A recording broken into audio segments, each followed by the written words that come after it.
তিনবার বললেন তোমার মা, একবার বললেন তোমার বাবা। রহস্যটা কি? তাহলে বোঝা গেল বাবার চাইতে মায়ের অধিকার আল্লাহ তাআলা বেশি দিয়েছেন। তার কারণ হিসেবে মুফাসসিরিন দুইটা ব্যাখ্যা নিয়েছেন, কেউ কেউ তিনটা ব্যাখ্যা নিয়েছেন। মা তোমাকে গর্ভধারণ করেছে, বাবা করে নাই। মা তোমাকে প্রসব বেদনা অনুভব করেছেন, বাবা সেটা করেন নাই। 2 বছর দুধ পান করেছেন, মা বাবা করেন নাই। এই তিন কারণে আল্লাহ রাব্বুল আলামিন বান্দার প্রতি মায়ের অধিকারটা বেশি দিয়েছেন। মায়ের সাথে কোনো দুর্ব্যবহার করা যাবে না, মায়ের সাথে কোনো খারাপ আচরণ করা যাবে না। কেন করা যাবে না? মা তোমাকে 10 মাস পেটে ধারণ করেছে, মা তোমাকে প্রসব করিয়েছে, মা 2 বছর দুধ পান করেছে, বাবা সেটা করেন নাই। বাবা গর্ভে ধারণ করেন নাই, বাবা গর্ভ ধারণ করেন নাই, বাবা আপনাকে দুধ পান করেন নাই, বাবা তোমাকে প্রসব করেন নাই। এই তিনটা কারণ বাবা করেন নাই, তোমার মা করেছে। আপনারা কত রকম করেছেন। বিজ্ঞানীরা বলে থাকে একজন সুস্থ মানুষ, সুস্থ দেহের অধিকারী মানুষ 45 ইউনিট ব্যথা সহ্য করতে পারে। একজন মা যখন আপনাকে আমাকে প্রসব করেছেন তখন এত ব্যথা অনুভব করেছেন, 57 ইউনিটের চাইতে ব্যথা বেশি সহ্য করেছেন। আপনার আমার মা এত বেশি ব্যথা অনুভব করেছেন।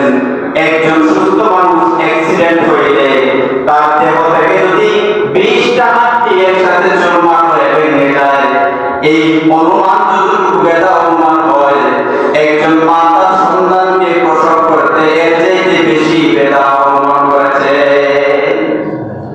একজন সুস্থ মানুষ যদি অ্যাক্সিডেন্ট করে একসাথে 20টা হাড্ডি শরীর থেকে ভেঙে যায়, যতটুকু ব্যথা হয় একজন মা তার সন্তানকে প্রসব করলে এর চাইতে বেশি ব্যথা অনুমান করে একজন বাচ্চা প্রসব করে।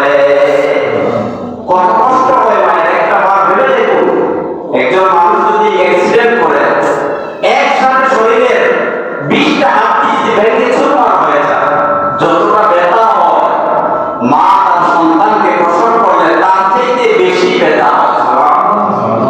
সেই মায়ের সাথে কোনদিন দুর্ব্যবহার করবেন না।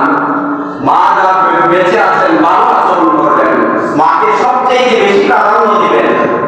এবং বাবা মা যদি আপনার প্রতি অসন্তুষ্ট হন, রাসূল কারীম সাল্লাল্লাহু আলাইহি ওয়াসাল্লামের হাদিস হলো আল্লাহর নবী বলেন, রিদা রাব্বি ফি রিদাল ওয়ালিদ ওয়া সাখাতি রাব্বি ফি সাখাতিল ওয়ালিদ। যে সন্তানের প্রতি বাবা মা অসন্তুষ্ট, ওই সন্তানের প্রতি আল্লাহ অসন্তুষ্ট। যে সন্তানের প্রতি বাবা মা সন্তুষ্ট, এই সন্তানের প্রতি আল্লাহ সন্তুষ্ট। সুবহানাল্লাহ। যত বড় আপনি আল্লাহর ওলি হন না কেন, যত বড় বুজুর্গ হন না কেন, বাবা মায়ের মনের মধ্যে আঘাত দেওয়ার পরে আপনি আমি কোনোদিন ওলি হওয়া যাবে না। বাবা মায়ের অনুমান করলে, বাবা মায়ের অন্তরের মধ্যে যদি আপনি আঘাত দেন, তাহলে আপনার বাবা মার কারণে আপনি ভালো মানুষ হয়ে দাঁড়াতে পারবেন না। আপনার মতো হতভাগা আর কেউ নেই যে তার বাবা মাকে কষ্ট দেয়। আল্লাহ নবী সাল্লাল্লাহু আলাইহি ওয়াসাল্লাম মসজিদে নববীর মিম্বরের মধ্যে দাঁড়ালেন, প্রথম সিঁড়ির মধ্যে দাঁড়ালেন, রাসূলুল্লাহ বলেন আমিন। মিম্বরের দ্বিতীয় সিঁড়ির মধ্যে দাঁড়ালেন, বললেন আমিন। মিম্বরের তৃতীয় সিঁড়ির মধ্যে পা রাখলেন, বললেন আমিন।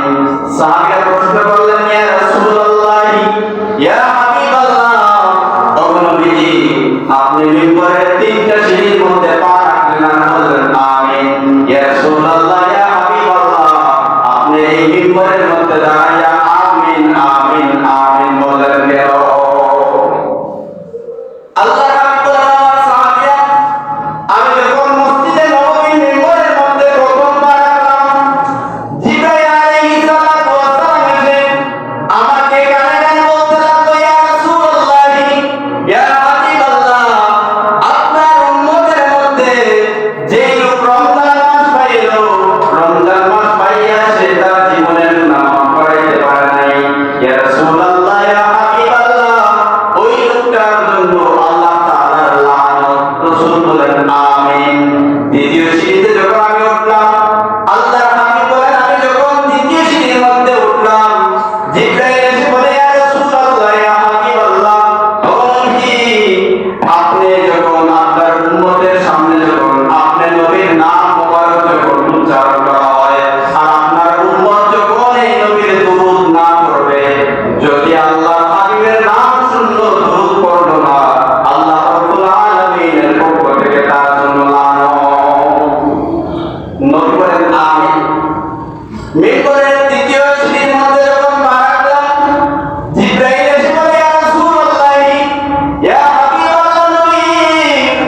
ইয়া রাসূলুল্লাহ ইয়া হাবিবাল্লাহ, আপনার উম্মতের যেই লোকটা তার বাবা পাইলো মা পাইলো সন্তুষ্ট করতে পারে নাই, আল্লাহ রাব্বুল আলামিনের পক্ষ থেকে ওই উম্মতের জন্য আল্লাহ লানত দিয়েছে। নবী তিনবার বললেন আমিন। অর্থাৎ আপনি আপনার বাবা মা পাইলেন, সন্তুষ্ট করতে পারেন নাই, আল্লাহর পক্ষ থেকে আপনার উপর লানত। নবীর নাম শুনলেন, দুরূদ পড়েন নাই, আপনার উপরে হবে আল্লাহর লানত। আপনি রমজান পাইলেন আর জীবনের গুনাহ মাফ করাইতে পারবেন না, আপনার উপরে আল্লাহর পক্ষ থেকে লানত। আল্লাহর হাবিব তিনবার বলেছেন আমিন। অর্থাৎ আপনার উপরে লানত পড়বে, আল্লাহর নবী আপনার জন্য দোয়া করেছেন।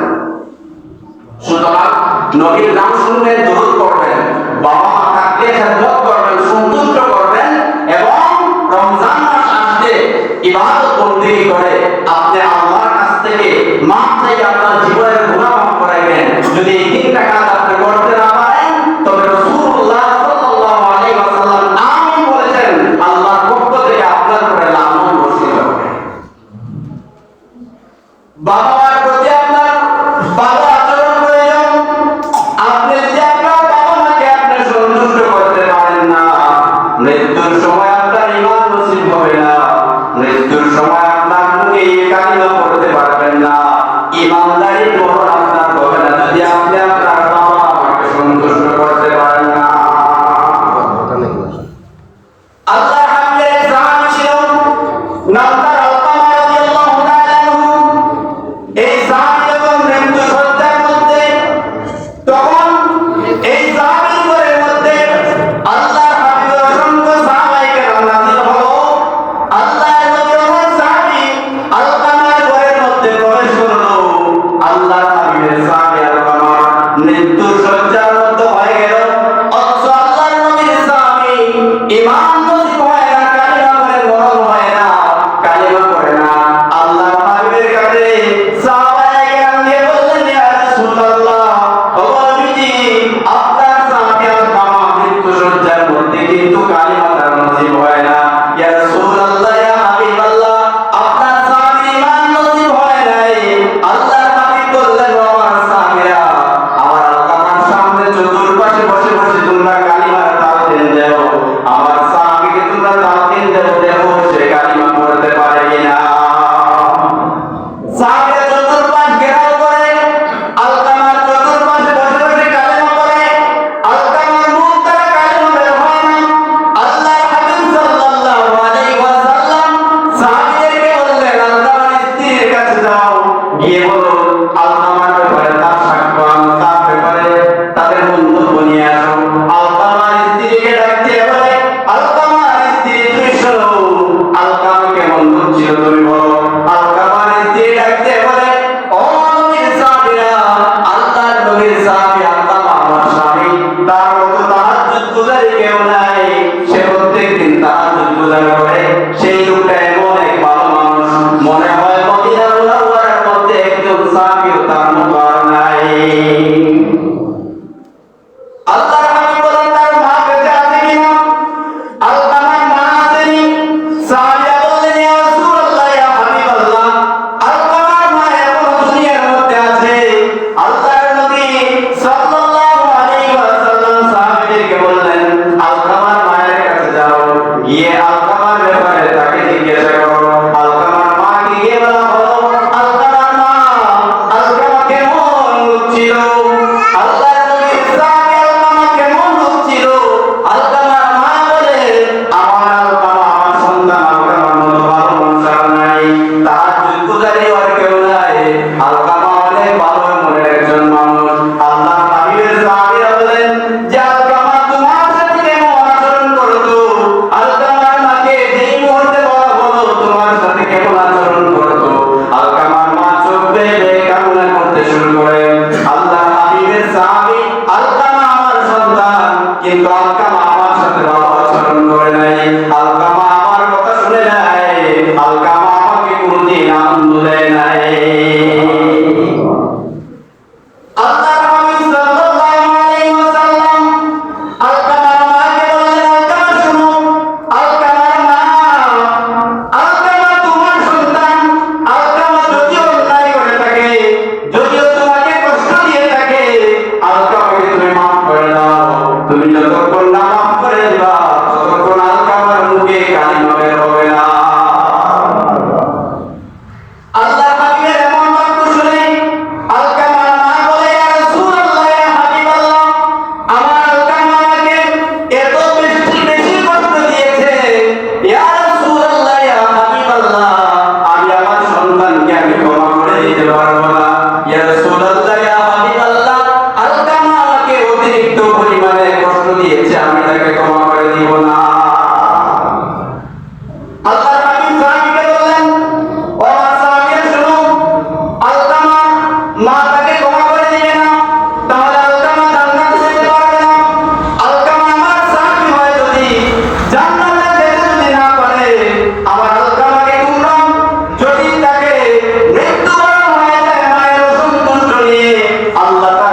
সন্তুষ্ট করে মৃত্যুবরণ করতে পারবে না, আল্লাহ তার উপরে সন্তুষ্ট হবেন না, তাহলে এই আলকামাকে আল্লাহ তাআলা জান্নাত দিবেন না।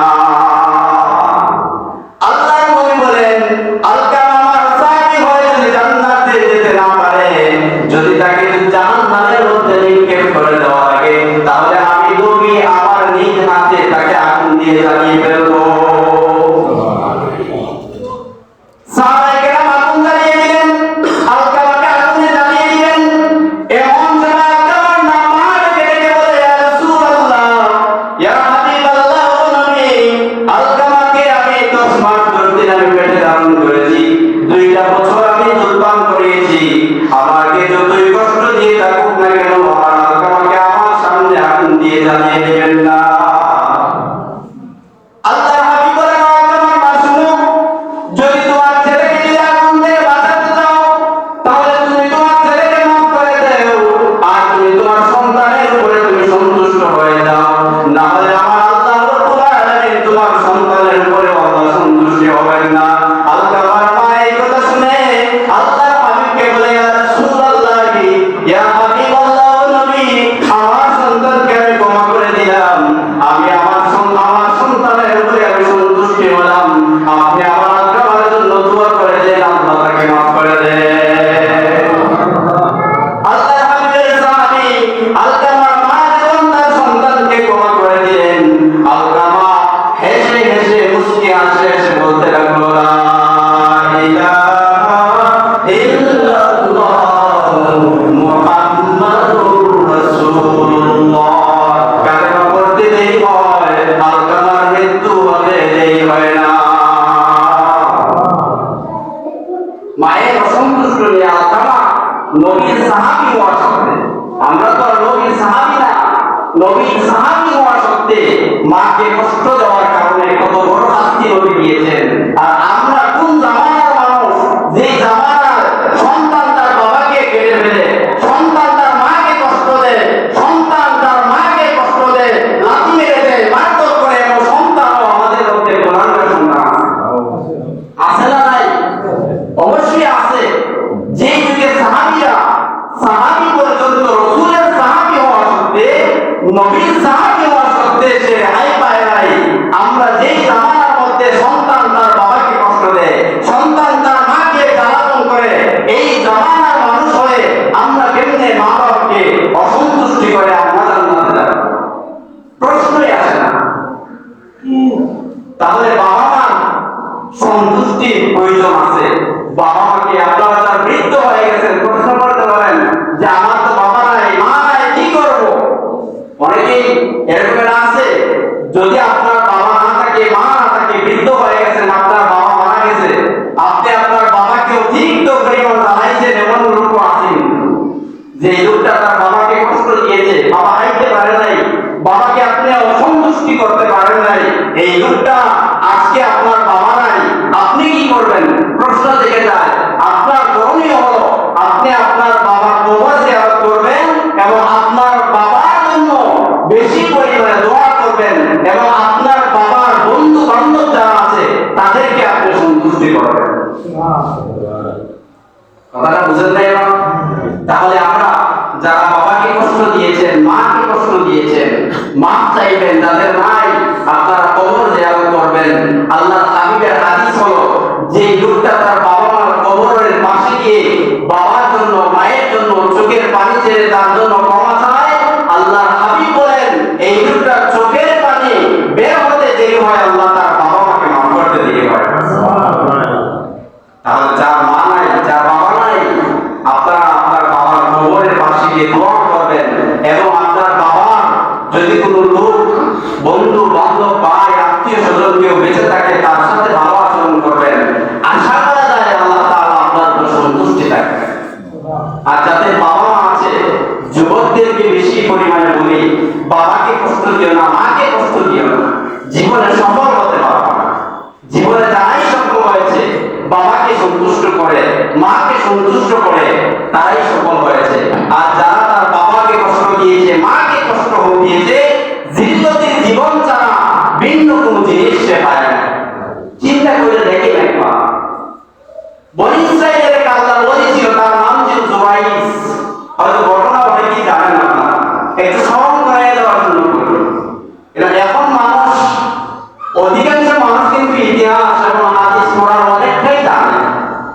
তাকে আর জানানোর প্রয়োজন নাই। মসজিদের হুজুরে যে বয়ানটা করেন অনেকেই জানেন, কথাটা বুঝতে পারেন, অনেকেই জানেন। তো একটু স্মরণ করেন, কারণ আমরা হচ্ছে ভুলে যাওয়া মানুষ। আমরা জানার পরেও আমরা অন্যায় করি, আমরা জানার পরে অন্যায় করি। কেননা আমরা গুনাহ করতে করতে আমাদের হৃদয়টা হয়েছে গুনাহমুখী হয়ে গেছে, আমাদের হৃদয়টা হয়ে গেছে শয়তানের আখড়া হয়ে গেছে।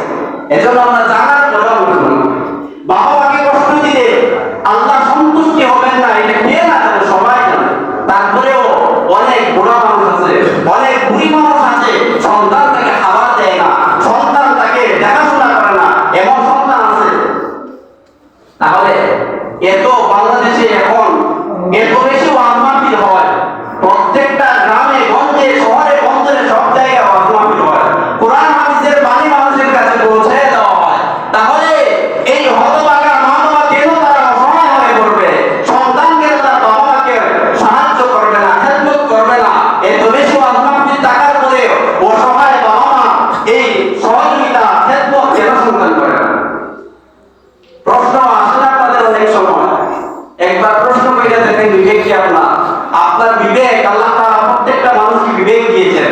একবার আপনার বিবেককে প্রশ্ন করুন যে এত বেশি ওয়াজ মাহফিল হওয়া সত্ত্বে আমরা নামাজ পড়ি না, আমরা বাবা মা খেদমত করি না, আমরা ওয়াজ মাহফিল শুনে ঠিকই সুদ খাই, ঘুষ খাই, চুগলখড়ি করি, ফাঁকদাবাজ করি, ফাঁকি করি, আমরা অন্যায় কাজের সাথে আমরা কেন লিপ্ত আছি? একবার আপনার বিবেককে প্রশ্ন করে দেখেন, দেখবেন আপনার বিবেক অটোমেটিক আপনার জবাব দিয়ে দিবে। তার কারণ কি? আপনার মনুষ্যত্ব এখনো পর্যন্ত আপনি ঠিক করতে পারেন নাই, আপনার ভিতরে মনুষ্যত্ব আসতে পারে নাই। মানুষের গরু জন্ম নিলেই মনুষ্যত্ব পাওয়া যায় না। ছাগলের ঘরে জন্ম নিলে সে ছাগলই হয়, গরুর ঘরে জন্ম নিলে গরু হয়, সেটা ছাগল হয় না, ঠিক না? আপনার ছাগলের যে বাচ্চা আছে সেটা ছাগলই হয়, গরু হয় না। হাঁস যেটাকে জন্ম দেয় সেটা হাঁসই হয়, মুরগ হয় না। কিন্তু মানুষ জন্ম দেওয়ার পরে কিন্তু অনেক মানুষ অমনুষ্যত্বর কারণে সে পশুত্ব কাজ করে দেয়। আছে যে এরকম মানুষ, অনেক মানুষ আছে। তার কারণ কি? তার মনুষ্যত্ব ঠিক করতে পারে নাই। কোরআন হাদিস শুনে ঠিকই কিন্তু মনুষ্যত্বটা চেঞ্জ করতে পারে না, মানুষের মন মানসিকতা চেঞ্জ করতে পারে না। না হয় এত বিবেকবান মানুষ পৃথিবীতে থাকা সত্ত্বে অনেক বাবা মা দেখবেন অসহায় রাস্তায় পড়ে আছে, শীতের দিনে শীতের কাপড় পরতে পারে না, গরমের দিনে দেখবেন ফ্যান চালায় ঘুমাইতে পারে না। অনেক বাবা মা এরকম আছে। তাহলে আপনার বিবেকটা কোন জায়গায় আছে? আমরা সন্তান বলেন, বাবা মা বলেন, আরেকটা বিষয় হলো শুধুমাত্র যে সন্তান বাবাকে খেদমত করবে আর বাবার প্রতি সন্তানের কোনো হক আছে কিনা এটাও জানার বিষয় আছে। আপনি আপনার সন্তানকে ভালো শিক্ষা দিলেও আপনাকে যে আপনার সন্তান খেদমত করবে, আপনি তাকে আগে শিখাইতে হবে। কেমনি শিখাইবেন? আপনি আপনার বাবা মাকে কষ্ট দিয়েছেন, যার কারণে আপনার সন্তান আপনার সাথে দুর্ব্যবহার করে। রাসূলুল্লাহ সাল্লাল্লাহু আলাইহি ওয়াসাল্লামের হাদিস হলো, বাবা মার সাথে যদি আপনি খারাপ আচরণ করে যান, মৃত্যুর আগে সেই শাস্তি উপভোগ করে আপনার মরণ হবে। কথা বুঝলেন নাই? আপনার সন্তানের প্রতি আপনি যে আচরণটা করবেন ঠিক তেমনটাই আপনার বাবা মার সাথে আপনি যেটা করেছেন আপনার সন্তান আপনার সাথে ঠিক ওই আচরণটাই করবে। এটা স্বাভাবিক। যেমন ঘটনাটা বলি, জুবাইর নামে এক আল্লাহর নবী ছিল বনী ইসরাঈলে। তিনি একজন বড় একজন আলেম ছিলেন এবং একজন ওলি মানুষ ছিলেন। এই ওলি পাহাড়ি এলাকায় গিয়ে আল্লাহর কাছে কান্নাকাটি করে আর তাহাজ্জুদ গুজারি করে। পাহাড়ি এলাকায় তার বাড়ি ছিল। একদিন রাতের বেলা তাহাজ্জুদের নামাজে দাঁড়িয়েছে, এমন সময় তার মা গিয়ে বলে, ও জুরাইর, পানির পিপাসায় ধরেছে, ও সন্তান আমার জন্য এক গ্লাস পানি দাও, আমাকে এক গ্লাস পানি দেও। জুরাইর বলতে পারছে না কিছু, নামাজের মধ্যে দাঁড়িয়েছে। মা তো সন্তুষ্ট হতে পারে নাই, মা বুঝতে পারে নাই সন্তান নামাজে দাঁড়াইছে। জুরাইর নামাজে থেকে কোন জবাব দিতে পারে নাই। চিন্তা করতেছে আমি কি করব এখন, নামাজ ভেঙে মায়ের কথার জবাব দিব নাকি নামাজ শেষ করে আমি আমার মাকে খেদমত করব। এই চিন্তা করে জুরাইর বলে, নামাজটা শেষ করে নেই, মাকে আমি আমার পানি দিব। এই বলে মা একটা নয় দুইটা নয় তিনটাতে ডাক দিলেন, সন্তান কোন জবাব দেয় নাই। সন্তান কোন জবাব না দেওয়ার কারণে মা কষ্ট অনুমান করে ফেলেছে আর পুত্র করে ফেলেছে, আল্লাহ আমার সন্তানকে তুমি বেশ্যা নারী ফেতনায় না পড়াইয়া তাকে মৃত্যু দিও না। বেশ্যা নারী ছিলেন দেহ ব্যবসা করে মহিলারা, বেশ্যা নারী ফিতনায় না পড়াইয়া আমার সন্তানকে তুমি মৃত্যু দিও না আল্লাহ। যখন মা দোয়া করে ফেলেছে, আল্লাহ তাকে কবুল করে নিয়েছেন। পরের দিন রাতের বেলা যখন জুরাইজ তাহাজ্জুদ নামাজে দাঁড়াইয়া নামাজ পড়ার পরে শেষ হলো, এমন সময় এক বেশ্যা নারী গিয়ে জুরাইজকে বলল, জুরাইজ এই পাহাড়ি এলাকার মধ্যে কেউ দেখবে না, আসো আমরা একটু মিলন করে ফেলি, আমরা একটু অপকর্ম করে ফেলি। জুরাইজ বলে, আমি আল্লাহর ইবাদত করি, আমি আল্লাহকে আমি ভয় করি, আমার দ্বারা এই কাজ সম্ভব না। জুরাইজের কাছে সুবিধা করতে পারে নাই। এই বেশ্যা নারীটা পাহাড় থেকে নেমে নিচের দিকে যখন রওনা হলো, নিচে এসে দেখলো একটা রাখাল সারাদিন ছাগল গরু চড়াইয়া ক্লান্ত হয়ে ঘুমিয়ে পড়েছে। এই বেশ্যা নারী এই রাখালকে বললো যে আসো আমরা একটু অপকর্ম করে ফেলি। এই রাখালটা রাজি হয়ে গেল। রাখাল রাজি হয়ে রাখাল এই নারীর সাথে অপকর্ম করে ফেলেছে। আর এই রাখালের অপকর্মের কারণে বেশ্যা নারীর গর্ভের মধ্যে আল্লাহ তাআলা বাচ্চা দিয়ে দিয়েছে। কিছুদিন পরে মানুষ দেখবেন গর্ভবতী মহিলারা গর্ভে যখন সন্তান আসে দূর থেকে একটু অনুমান করা যায়, পেটটা একটু মোটা হয়। তখন লোকজন বললো, আরে এই বেশ্যা নারী তো বিবাহ হয় নাই, বাচ্চা আসলো কেমনে? বুঝলেন না? বেশ্যা নারীকে জিজ্ঞাসা করা হলো, তোমার তো বিবাহ হয় নাই, বাচ্চা আসলো কেমনে? এই বেশ্যা নারী ডাক দিয়ে বলে, আমার পেটের বাচ্চার বাবা হচ্ছে জুরাইজ। বাচ্চার বাবাকে জুরাইজ। কথা সত্য না মিথ্যা? জি সত্য। তো সত্য তো না বিষয়। জুরাইজ তো কাজটা করে নাই, কিন্তু তার নাম উল্লেখ করে ফেলেছে। লোকজন বলতে লাগলো, এতদিন ভাবতাম জুরাইজকে আল্লাহর ওলি, তার কাছে আমরা পানি পড়া দিতাম, বিভিন্ন রূপে বাদ হইলে তার কাছে যাইতাম, সাহায্য চাইতাম, আর আজকে বুঝি এমন কাজটা জুরাইজে করলো। তাহলে এই লোকটা তো বন্যা মিশা আমাদের সাথে আর কিছু করে। এখন লোকজনের কথায় মানুষ সবাই বলতে লাগলো যে জুরাইজ যে অপকর্ম করেছে তাকে আমরা মৃত্যুদণ্ড দিব। তাকে আমরা কি দিব? মৃত্যুদণ্ড দিব। কোরআনের আইন হলো, বিবাহিত লোক যদি জেনার কাজ করে তাকে পাথর নিক্ষেপ করে তাকে হত্যা করে দেওয়া কোরআনের আইন। তাহলে জুরাইজকে তারা হত্যা করে দিবে, এই কথা সবাই একটা ডিসিশন দিল, জুরাইজকে তারা হত্যা করে দেবে। জুরাইজ বলল যে কেন আমাকে হত্যা করবো, আমি তো কিছু জানি না। সে জানে? জুরাইজ কিছু জানে? তিনি জানেন না কিছু। তিনি কিছু জানেন না। তখন জুরাইজ নামক আল্লাহর ওলি তিনি বললেন যে আমাকে 2 রাকাত নামাজ পড়ার সুযোগ দাও, তারপরে আমাকে মৃত্যুবরণ দিও।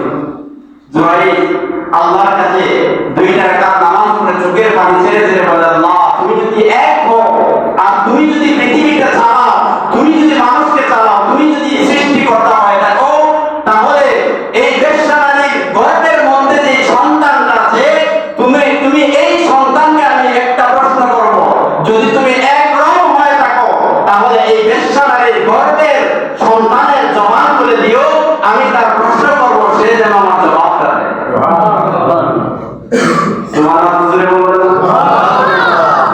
চিন্তা করছেন এই বিষয়টা? গর্ভের ভিতরে সন্তানকে সে প্রশ্ন করবে, আর এই গর্ভকালীন সন্তান নাকি জুরাইজ নামক আল্লাহর ওলির কথার জবাব দিয়ে দিবে। ঠিক তেমনি ঘটনা এমনই হয়ে গেল, আল্লাহর ওলি এই বেশ্যা নারীর দিকে ইঙ্গিত করে, এই সন্তানকে ইঙ্গিত করে বলতে লাগলো, এই গর্ভকালীন এই সন্তান, তোমাকে প্রশ্ন করি, যদি তুমি আল্লাহর বান্দা হয়ে থাকো আর আল্লাহ যদি এক হয়ে থাকে, তাহলে তুমি সত্য কথাটা বলবা, তুমি বলো তোমার বাবাকে। প্রশ্নটা কাকে করলো? সন্তানকে জিজ্ঞেস করো। সন্তান তখন এই গর্ভকালীন যে সন্তানই আকৃত হয়েছে কিনা এটাও কিন্তু ভালো রকমের জানে না।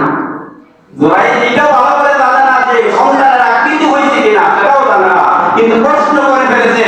সন্তান জবাব দিল যে আনতা লাস্তা আবি, আপনি আমার বাবা নন, আপনি আমার বাবা নন, বাবা হচ্ছে এই যে রাখাল দেখতে পাইতেছেন, এই রাখাল হলো আমার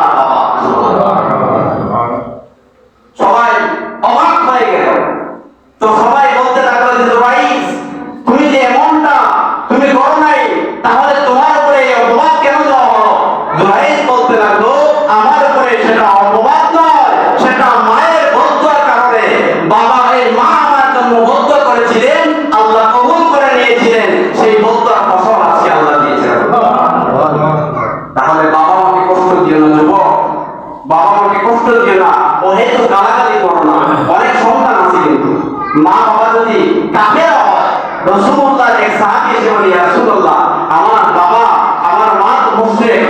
ইয়া রাসূলুল্লাহ, আমি কি আমার বাবার প্রতি কি ভালো আচরণ করব? নবী বলেন, হ্যাঁ, তোমার বাবা যদি মুশরিক হয়, তোমার মা যদি মুশরিকা হয়, তারপরেও তোমার বাবার সাথে মায়ের সাথে তুমি ভালো আচরণ করবে। সুবহানাল্লাহ।